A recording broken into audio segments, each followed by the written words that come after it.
For today's video, itinala ng araw na yan ang mga pamporma na gagamitin sa pagbubuhos ng gagawing bakod ng resort. Hindi nga gagamit ng hollow blocks at buhos na lamang ang gagawin, kaya naman mas matibay ang gagawing bakod. Mula pa nga yan sa Candelaria at ibiniyahe papunta dyan sa Nagcarlan kung saan ginagawa ang ating resort. Bukod sa pamporma ng bakod, ay dinala din nila ng araw na yan ang gagamitin na mixer para hindi na mano-mano ang paghahalo ng semento.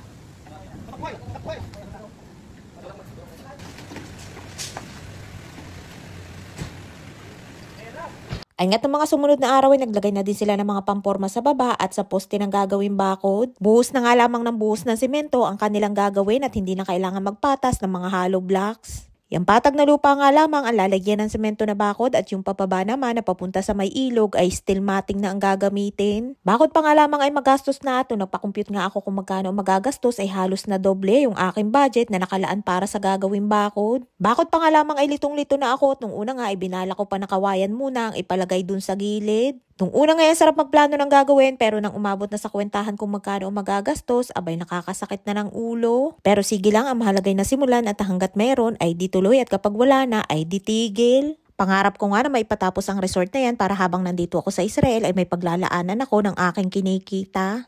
At kapag nag-for good ako ay may sigurado ako na uuwian ng pagkakakitaan at hindi masasayang ang aking mga pinaghirapan. Libre lang naman ang mangarap at hindi ko din naman akalain na aabot ako sa ganan at tulad din ng iba ay nagsimula din ako sa wala. At bago ako makarating kung nasaan man ako ngayon ay marami din akong hirap na mga pinagdaanan. Pero yun nga lamang ay maswerte ako at meron akong pamilya na laging nakasuporta sa akin. Kaya sa mga nakakaranas sa mga pagsubok, hirap man o sakit ay tuloy lang at huwag susuko at patuloy na abutin ang mga pangarap.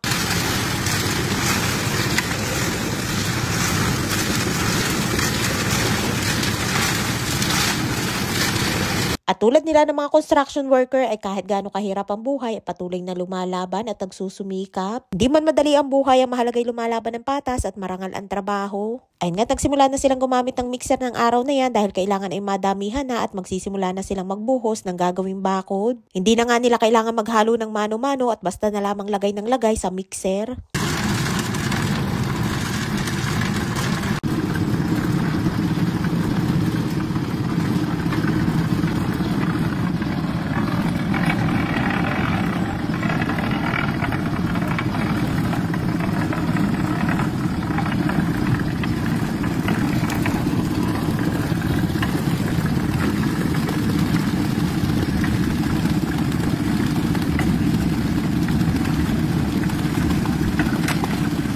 Ay siya, hanggang dito lamang ating kwento at samahan niyo ulit ako sa ating pang mga susunod na resort serye. Maraming salamat sa inyong support at laging panonood. Mag-ingat po kayo palagi. And please follow and share Aqua Infinity Private Resort and Events Place.